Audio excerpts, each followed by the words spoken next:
y amigos, hoy es miércoles 10 de marzo, 6 en punto de la mañana y comenzamos en Telediario con la información que usted necesita conocer. Le contamos a esta hora que el presidente Lenín Moreno presidió un gabinete para analizar las acciones del fin de gestión. Allí anunció que el miércoles llegarán al país más de 70.000 dosis de vacunas contra el COVID-19.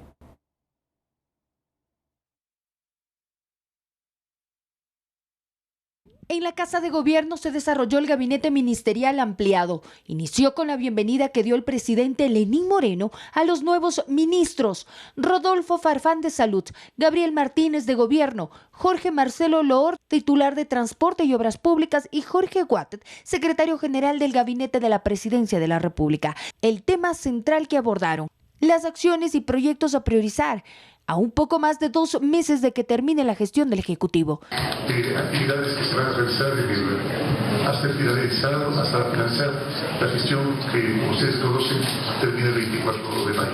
Cada uno de los ministros que dirige cada uno de los sectores va a hacer exposición. El primer mandatario confirmó además el arribo de un quinto embarque de vacunas contra el coronavirus. 73.710 dosis llegarán este miércoles al país. El jueves 11 de marzo arrancará la fase 1 de vacunación. Galápagos se convertirá en la primera provincia en donde se aplicará una inoculación masiva a los sectores prioritarios con miras a una reactivación. 5.000 dosis serán distribuidas. Población vulnerable, son adultos mayores. Estamos hablando de bomberos, de recicladores, recolectores de basura. Estamos hablando ya de cumplir, obviamente, todo el personal de salud y adicionalmente también lo que tiene que ver con sectores estratégicos, fuerza pública, fiscalía, judicatura y docentes. Todo esto en Galápagos va a ser cubierto ya con la llegada de estas dosis. Eso permite fortalecer también la capacidad de respuesta del archipiélago por su nivel de conectividad también con el mundo, ya que es uno de los destinos turísticos más cotizados en todo el planeta. En la fase 1, de acuerdo al cronograma establecido por las autoridades, se beneficiarán de la vacuna adultos mayores restantes, Policía Nacional y Fuerza Pública, bomberos, personal de recolección de desechos, profesores en todos los niveles, personal de sectores estratégicos y población vulnerable. La cartera de Estado habilitó el portal www.vacunarse.es para conocer cómo avanza la inmunización. Hasta el 8 de marzo, 68.244 personas habían recibido la primera dosis. En esta misma plataforma, los ciudadanos podrán inscribirse para ser beneficiarios de la vacuna. Al acceder a la pestaña Plan Vacunarse, regístrate aquí, se despliega una ventana con el mensaje: pronto podrás acceder a un aplicativo tecnológico y agendar tu cita para vacunarte de acuerdo con las fases previstas. Las autoridades prevén que a inicios de abril pueda ser habilitada para la ciudadanía, que deberá registrar la información personal como sus nombres completos, cédula y la aceptación de la vacuna. Valeria Villarroel, Ecuador TV.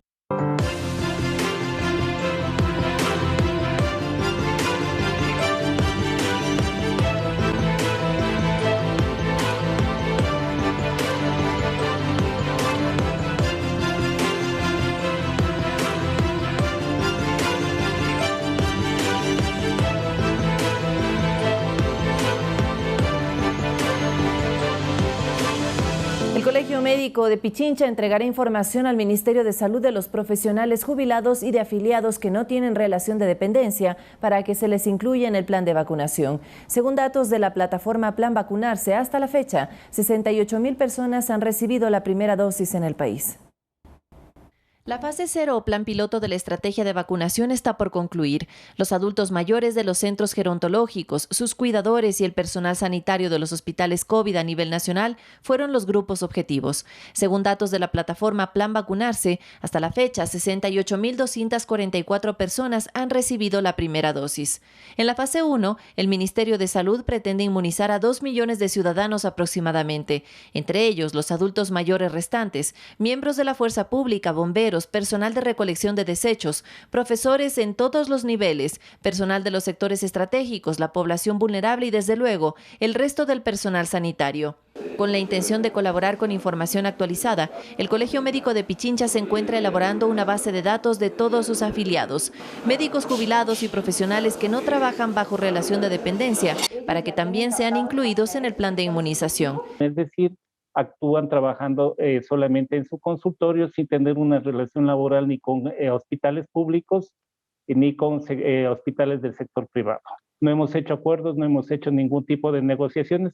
Lo que estamos haciendo es una colaboración con la dirección, número de teléfono, fecha de nacimiento, nombres completos. Según datos del cuerpo colegiado, al menos 100 galenos han fallecido en la provincia a causa del COVID-19 y muchos se debaten entre la vida y la muerte en las unidades de cuidados intensivos. El infectólogo y docente David Larreategui es crítico de la estrategia. Asegura que al ritmo que se está aplicando la vacuna, cubrir a la población que se necesita para frenar a la pandemia demorará varios años. Hay que recordar que la vacunación tiene un efecto de protección poblacional, más allá de un efecto de protección individual. Es decir, cuando hablamos de eficacia de una vacuna, yo estoy hablando de la eficacia que tiene en una población de disminuir los casos nuevos. Con cerca de 295,000 contagiados durante la emergencia sanitaria y 16,000 decesos en este contexto, Víctor Álvarez cree que la vacuna es una luz al final del túnel. El problema es que el país sigue en el túnel todavía con un camino largo por recorrer. Pues la comunidad tiene que ser solidaria, responsable, disciplinada, y la autoridad sanitaria y el gobierno tiene que ser más prolijo en la campaña de promoción y prevención.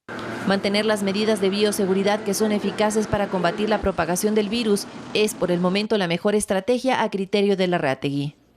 El uso adecuado de una mascarilla y segundo, mantener el distanciamiento, y dígase por distanciamiento el tratar de quedarnos en casa en lo posible, el tratar de evitar hacer reuniones masivas, el tratar de mantener eventos en donde puedan generar procesos de supercontagios frente a variantes que pueden hacerlo. En este mes de marzo, Ecuador espera la llegada en total de 1.354.000 dosis y en abril 1.736.000 de los laboratorios Pfizer, Sinovac y la iniciativa COVAX. Vanessa Hervás, Ecuador TV.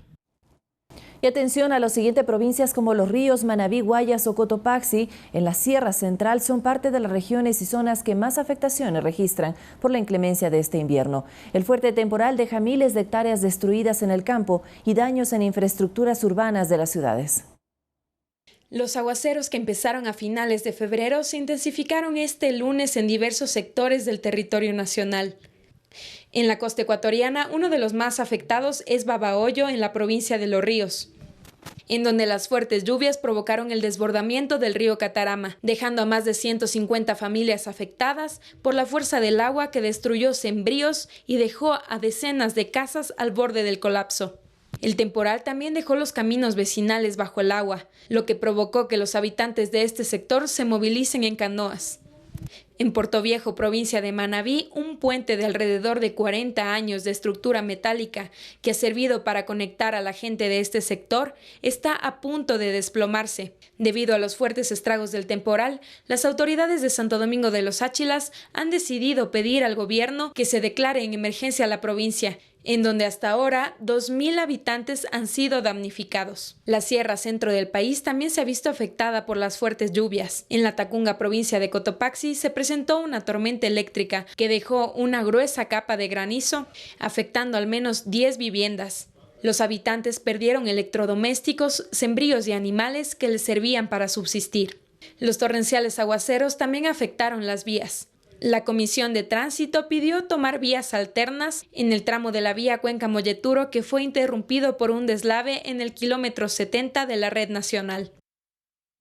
Y más de 4 horas de lluvia intensa provocó caos vehicular e inundaciones de avenidas y calles en Guayaquil. Además de la inclemencia del tiempo, se sumaron factores como el aguaje del río Guayas y el colapso del sistema del alcantarillado.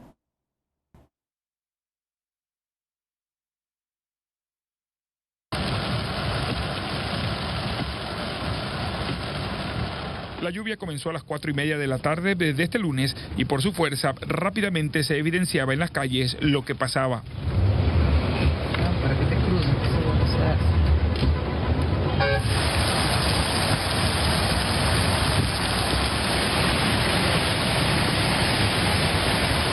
Avenidas y calles inundadas, vehículos dañados y la desesperación de quienes trataban de pasar por verdaderos ríos. Al agua. Hay días que nunca se olvidan, como el día.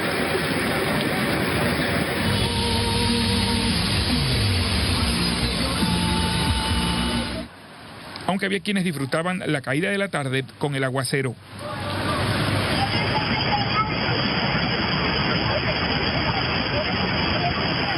Se suma a esto los que sin medir dificultades desafiaban con la velocidad a las pozas que se habían creado en toda la ciudad.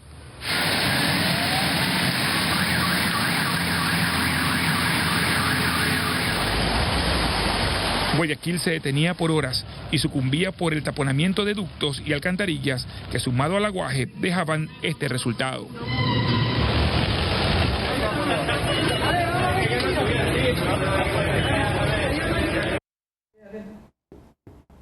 Y el Ministerio de Economía transfirió 27.8 millones a los gobiernos autónomos descentralizados de las zonas más afectadas por las inundaciones, deslizamientos de tierra y caída de ceniza del volcán Sangay. El monto de 22.5 millones corresponden a pagos realizados a 32 municipios y parroquias como parte de la entrega total de las cuotas pendientes de este año. Esto sobre el análisis de la Secretaría de Gestión de Riesgos, el Ministerio de Agricultura y el de Ambiente. La acción busca que dispongan de flujo de caja para enfrentar las emergencias. Los 5.3 millones restantes son anticipos solicitados por 6 GATS ante emergencias por casos de fuerza mayor.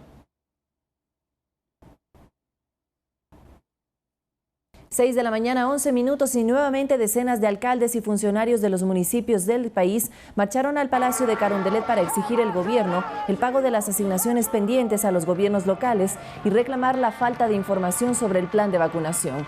El presidente de la Asociación de Municipalidades del Ecuador, Raúl Delgado, aseguró que la deuda asciende a $1.053 millones, recursos que corresponden a rubros por equidad territorial, por devolución del impuesto al valor agregado, entre otros. Las autoridades y representantes no pudieron, en principio, reingresar a la Plaza de la Independencia debido a un cerco policial y vallas de seguridad instaladas. Luego pudieron pasar. El ministro de Gobierno, Gabriel Martínez, se reunió con los burgomaestres en el Salón de la Ciudad del municipio de Quito.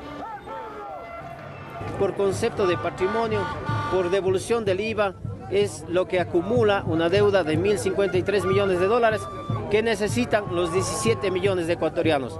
Nosotros le hemos dicho al anterior ministro, y el día de ayer en la noche le dije al nuevo ministro de Salud, los municipios estamos dispuestos hasta a entregar recursos, si es posible, para que la vacuna llegue en la cantidad suficiente y en el tiempo necesario. Y el Ministerio de Defensa señaló que la ley de fortalecimiento a los regímenes especiales de seguridad social de las Fuerzas Armadas y Policía afectó a las prestaciones y la estabilidad financiera del Instituto de Seguridad Social de las Fuerzas Armadas.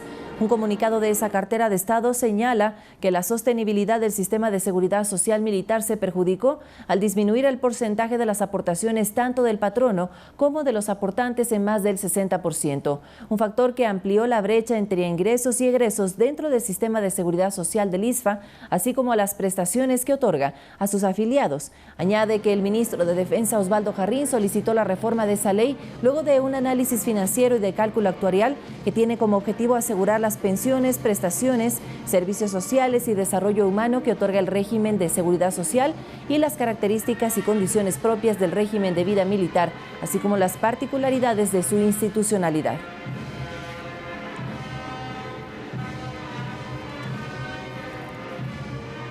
Y en otro tema, casi un año después del cierre de los cementerios en Manta por la emergencia sanitaria, el municipio dispuso su reapertura en medio de estrictas medidas de bioseguridad.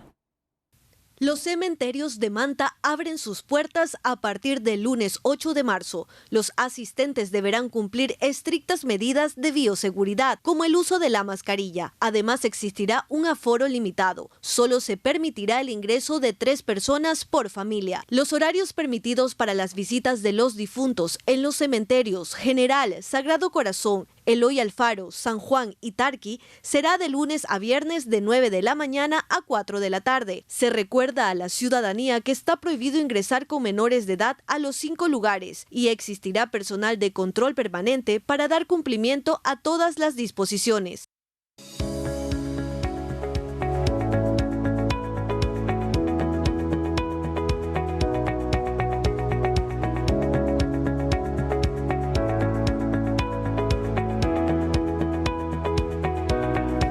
No habrá conteo rápido en la segunda vuelta presidencial. Los vocales del Consejo Nacional Electoral habrían llegado a un acuerdo verbal. Sin embargo, esto deberá ser aprobado en el Pleno. Mientras que el debate presidencial con los candidatos finalistas se desarrollará el 21 de marzo en Guayaquil. Las autoridades esperan que esta vez exista una mayor discusión sobre las propuestas.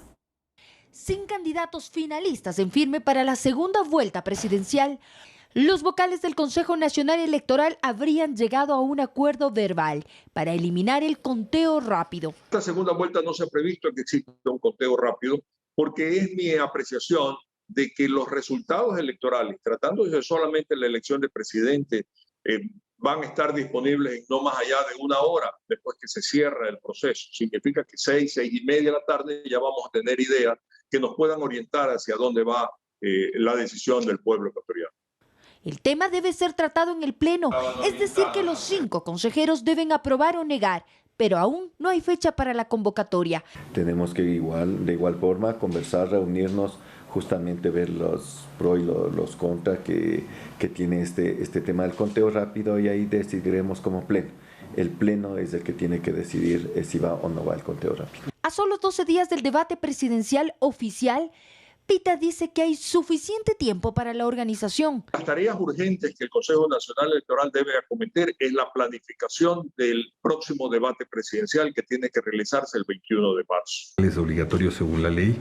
Ese debate tendrá la duración que se juzgue necesaria. En la lista de pendientes está la designación del nuevo Comité Nacional de Debates y la elaboración de preguntas. Esperemos ya para hasta este fin de semana tengamos ya conformado este comité. Pero ya surgen diferencias. Yo espero que los siguientes días pueda nombrarse ya el comité de debates en el que no participaré. El reglamento en el que se establece la dinámica del debate también tendrá cambios. Un nuevo reglamento ajustado al hecho de que ahora van a ser solamente 2 debatientes y no 16 como en la ocasión anterior. El objetivo es llevar una discusión de planes y propuestas con prolijidad. Es necesario que ya sea por reglamento, pero así también motivando a los candidatos que van a participar en el debate, se exija de ellos que exista una mayor exposición de ideas que puedan ser discutidas entre ellos. Pita cree que el moderador jugará un rol fundamental para que se cumpla. Exista diálogo y hasta contrapunto respecto a esto, para que la ciudadanía pueda entender argumentos en favor o en contra de las diferentes posiciones o posturas de estos candidatos a la presidencia de la República. Será en Guayaquil, en el centro de convenciones de la televisora TC Televisión. Valeria Villarroel, Ecuador TV. Correísmo versus anticorreísmo, esta es la dicotomía que deberán resolver los electores en el balotaje del 11 de abril. Varios analistas se refieren al tiempo que les queda a los candidatos para revertir o confirmar la tendencia de la primera vuelta. El domingo 21 de febrero, el Consejo Nacional Electoral proclamó los resultados oficiales para las dignidades de presidente y vicepresidente de la República. Los candidatos con mayor votación fueron Andrés Arauz por la Alianza Unión por la Esperanza, con el 32.72% de votos válidos, y Guillermo Lasso de la Alianza Creo Partido Social Cristiano, con el 19.74% del total. Frente a estos datos, ¿qué se espera para el balotaje? Arauz es el heredero de Rafael Correa, de sus propuestas, pero también de sus desaciertos. Y Lasso es un banquero que a sus 66 años acumula 3 intentos por llegar a Carondelet. Para María Paz Hervis, decana de Ciencias Sociales y Jurídicas de la Universidad Internacional SEC Ecuador, se trata de una confrontación entre 2 tendencias, el correísmo versus el anticorreísmo, aunque el escenario no sea tan claro y contundente como sucedió en el proceso electoral de 2017. La académica señala que la primera vuelta evidenció que hay un tercer grupo entre la población que no se ajusta ni en la una ni en la otra. Por un lado, parte de los seguidores o adscritos al movimiento indígena, una cierta izquierda mucho más fiel a ciertos postulados, pero creo que lo que está en disputa ahorita es volver al correísmo o una nueva opción que sería el candidato Lasso, no porque sea un nuevo político, pero porque podría representar un cambio.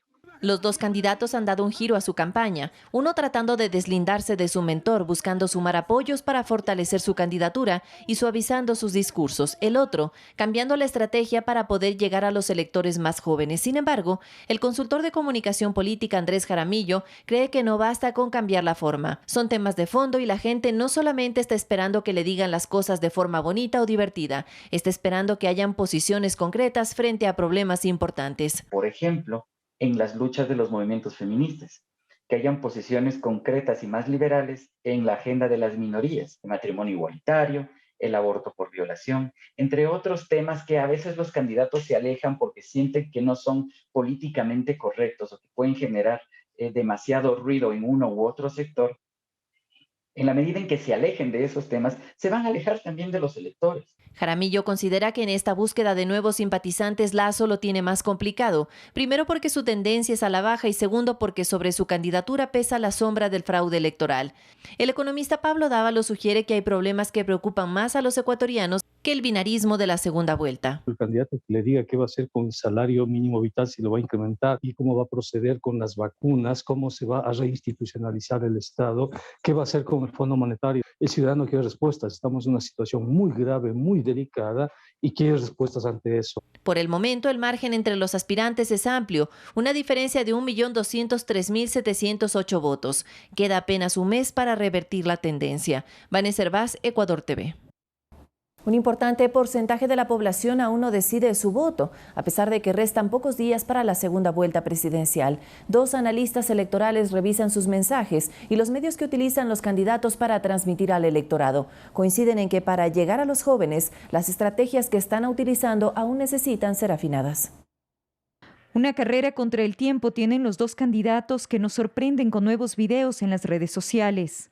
Se están enfrascando mucho en el TikTok, en lugar de enfrascarse en lo que en realidad necesita la gente, soluciones a los problemas.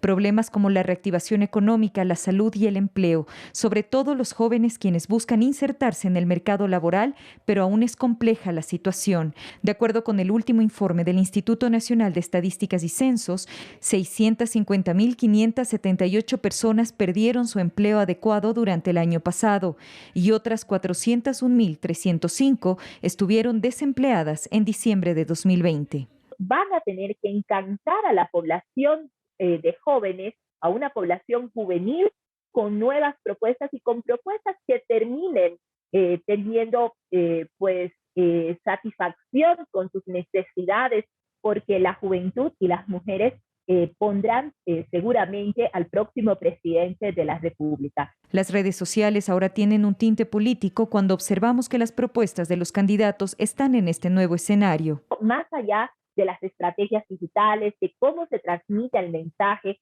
de la plataforma que usen, ya sea Facebook o TikTok u otra plataforma como Instagram. Más allá de la plataforma, yo creo que el problema radica en cómo se transmite el mensaje y cómo ese mensaje convence al electorado.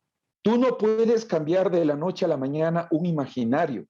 Y aunque su estrategia se haya volcado a las plataformas digitales, es necesario prestar atención a la cercanía con el electorado, no descuidar el contacto con la gente. Nos encanta la cercanía, nos encanta escuchar mensajes, nos encanta abrazarnos con las diferentes propuestas, acciones, emociones. Y claro, las candidaturas van a tener que combinar estas 2 acciones para poder llegar a cada una de las personas que pueden ser efectivamente potenciales electores que voten por ellos. Además, los analistas aseguran que no deben confiarse en los votos alcanzados por otros excandidatos. Creemos que nuestros votos son endosables. A veces nos planteamos desde esos imaginarios y decimos, no, es que mi militancia me va a seguir. Ojo, me sigue cuando yo estoy. Cuando yo no aparezco en papeleta, no es lo mismo. Al contrario, se debe pensar en estrategias que agrupen ideas comunes y que enriquezcan su plan de gobierno para que la población pueda sentirse identificada. Que ahora estos jóvenes, que por ejemplo los yasunidos, que los ecologistas, que las mujeres están buscando comunicación disruptiva, ya no quieren más pelea. Sostienen que el debate presidencial será primordial para conocer más a fondo al candidato y a las propuestas y que será un buen termómetro para observar por dónde se inclina la balanza. Ana María Suárez, Ecuador TV. Pero con la admisión a trámite del recurso de Pachacutic ante el Tribunal Contencioso Electoral, los resultados de la contienda que habían sido proclamados quedarían suspendidos. En un plazo de hasta 15 días, el órgano de justicia podría ratificarlos o disponer la apertura de urnas para un conteo manual de los votos. El juez Fernando Muñoz admitió a trámite el recurso subjetivo contencioso electoral que presentaron el aspirante a la presidencia Yacu Pérez y el coordinador de Pachacutic Marlon Santi. Una luz de esperanza, luego de una ardua lucha también, luego de haber incluso tenido que completar nuestro recurso conforme nos ha solicitado el juez. El ex vocal del Consejo Nacional Electoral, Fausto Camacho, explica que con la admisión a trámite quedan en suspenso los resultados del pasado 7 de febrero, proclamados de forma preliminar. Este rato no existen resultados electorales, no existe proclamación de resultados jurídicamente en firme, porque al haberse admitido a trámite, entonces quedaron suspendidos los efectos de esa resolución del CNE. De acuerdo con la notificación, el recurso se tramita en una sola instancia ante el Pleno del Tribunal Contencioso Electoral. Es decir, que el magistrado Muñoz deberá elaborar una sentencia borrador que será puesta en consideración de los demás jueces. Esta es la última y definitiva instancia, pues luego de ella los resultados de la contienda ya no podrán ser impugnados ni objetados. Lo que resulte de aquello será lo que quede en firme y ya nadie puede recurrir de aquello, ¿no? Los representantes de Pachacutic aseguran que los más de 44,000 documentos entregados probarían que en las actas de escrutinio se registraron novedades. Ya ahora mismo más de 24,000 actas se las hemos entregado al Tribunal Contencioso Electoral, aspirando y esperando de que ellos con esas actas inconsistentes procedan a abrir las urnas. Si en este momento abrimos la página, usted se va a dar cuenta que existe una cantidad de votantes para presidente y otra cantidad distinta para asambleístas y parlamentarios. Pero resulta que usted y yo y cualquiera de los ciudadanos que nos ven firmaron un solo padrón. El Tribunal Contencioso Electoral tiene 3 caminos: acoger el pedido total de Pachacutic o aceptarlo de forma parcial. Ese conteo manual de votos podría ser parcial, puede ser una muestra del 2.5%, me estoy inventando, para darle certeza a que los resultados son los que efectivamente deben ser. Porque hay varios hechos, digamos, que han generado una duda inmensa sobre la validez de esos resultados. La tercera opción sería negar la solicitud del movimiento y ratificar los resultados que fueron proclamados por el CNE y a los finalistas de la segunda vuelta presidencial. Nosotros queremos que pase a la segunda vuelta cualquiera que tenga que pasar en un marco de transparencia. Por ahora corre un plazo de hasta 15 días para conocer la sentencia, pero el TCE podría pronunciarse antes. Pues no haya resultados en firme, no puede haber campaña electoral, ni puede haber segunda vuelta. Pues de este rato no existe candidatos, ni el primero ni el segundo para la segunda vuelta. Advierte que incluso se podría modificar el calendario electoral. Lo primero que tiene que existir es una sentencia en firme, con lo cual entonces tendremos candidatos y con lo cual entonces, si lo tenemos a tiempo, podríamos asumir el calendario electoral y si no los tenemos a tiempo, habrá que rehacer el calendario electoral. Valeria Villarroel, Ecuador TV.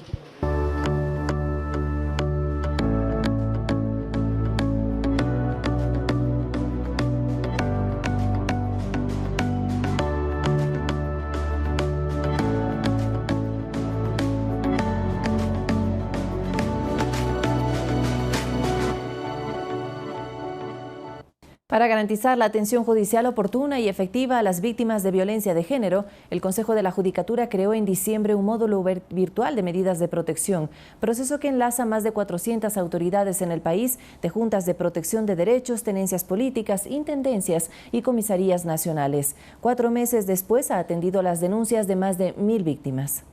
Cuando una mujer es víctima de violencia, debe colocar la denuncia y continuar con el proceso en diferentes instancias del sistema judicial.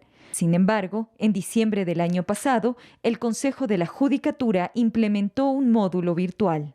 Que las víctimas de violencia no cuentan con recursos económicos suficientes, no cuentan con los medios para acudir y desplazarse entre autoridades judiciales. El Estado tiene la obligación de acercarse a la víctima de violencia y acudir de manera oportuna y eficiente. Es así como la herramienta tecnológica dio mayor celeridad a los procesos de solicitud, otorgamiento, revisión y notificación de medidas de protección, evitando también la revictimización de las mujeres. Para dar una respuesta con enfoque de género, para dar una respuesta oportuna, una respuesta eficaz, que los ciudadanos y que particularmente las mujeres sientan que existe una respuesta, una tutela del sistema de justicia. Según el Consejo de la Judicatura, durante el periodo de confinamiento obligatorio por la pandemia del COVID-19, hasta septiembre ingresaron a las unidades judiciales 12.049 pedidos de medidas de protección. Porque una víctima ya acude cuando siente que realmente su integridad psicológica, sexual, física, hasta su propia vida está en peligro. Cuando acude a una dependencia estatal, lo hace dejando a sus hijos en situación de riesgo. La atención judicial en esta materia se cumple mediante un servicio especializado, para lo cual se incorporó a más de 300 servidores en las unidades judiciales que conocen este tipo de casos. El uso del módulo virtual busca brindar una respuesta efectiva para las víctimas. Destaca el poder transformador de la participación igualitaria de las mujeres. En un mundo dominado por los hombres, con una cultura dominada por ellos, la igualdad de género es esencialmente una cuestión de poder sustantiva para cambiar la historia a través del poder transformador de la participación igualitaria de las mujeres. Actualmente el país cuenta con 800 puntos de otorgamiento de medidas de protección a las víctimas de violencia de género. Ana María Suárez, Ecuador TV.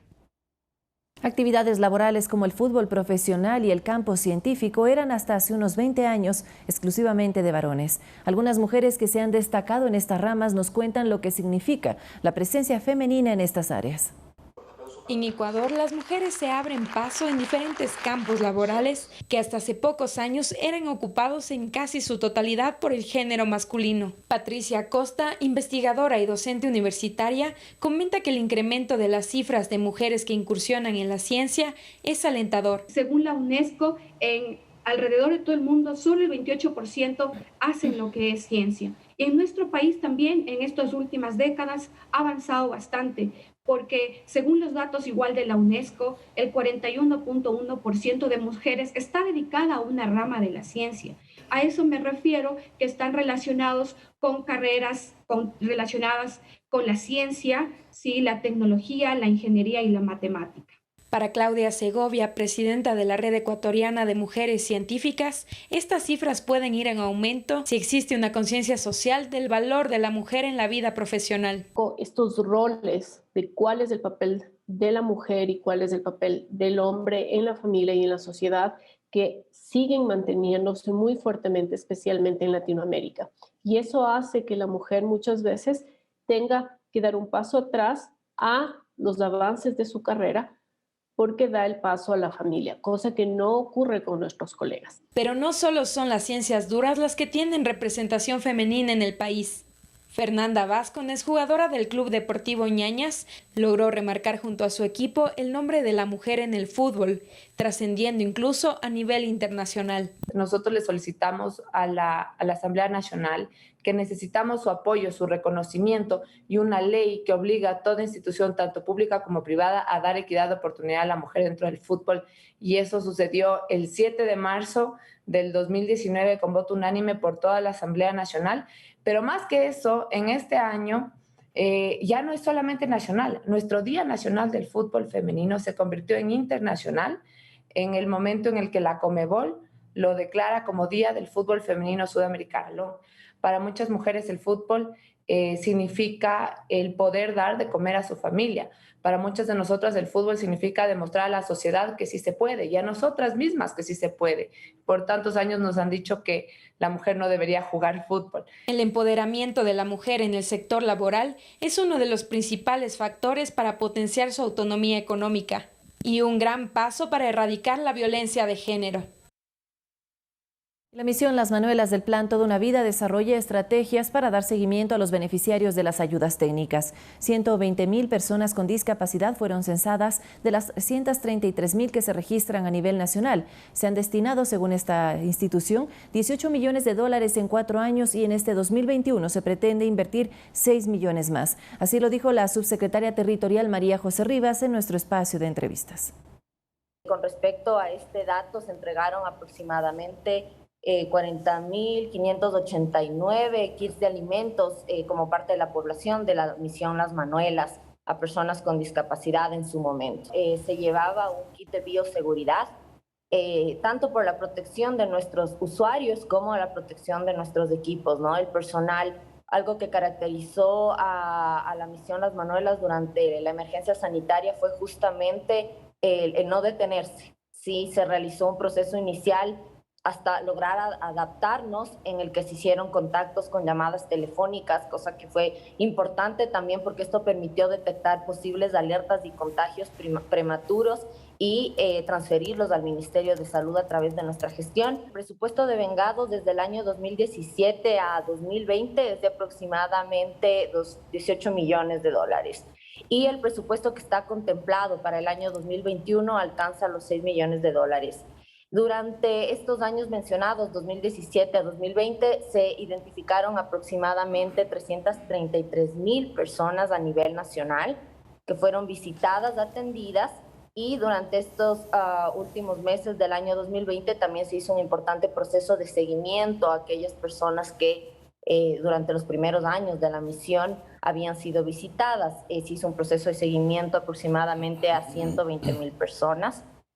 Y se tiene previsto para el año 2021 alcanzar la visita integral de aproximadamente 171,000 personas más. Con más de 1.000 millones de exportaciones en el 2020, la industria minera aspira a que en el 2021 se pueda dar un desarrollo sostenible del sector. Las materias primas como el oro y el cobre tienen una alza mundial en su cotización, lo que ayuda a mejorar las ventas a mercados como los Estados Unidos o China. El mercado de materias primas está en su mejor momento desde el 2019. Europa, por ejemplo, fue el principal mercado de los productos mineros como Fruta del Norte, una mina de oro en Zamora Chinchipe. La transnacional opera en Finlandia, Alemania, Bulgaria y otros países europeos. De allí se obtuvo aproximadamente unas 242,000 onzas de oro en el 2020, una producción importante según el ex viceministro de Minas, Federica Uquilla. El Ministerio de Energía analiza escenarios para el precio del cobre entre $3 y $4,60 la libra. Dos proyectos a gran escala son Fruta del Norte en la extracción del oro y Mirador en el cobre. Producen 3.12 millones de toneladas, por ejemplo, y ya explotan el mineral y se exporta directamente. Según el gerente general del consorcio canadiense Invest Metals, Jorge Barreno, Ecuador tiene una gran oportunidad de crecimiento minero.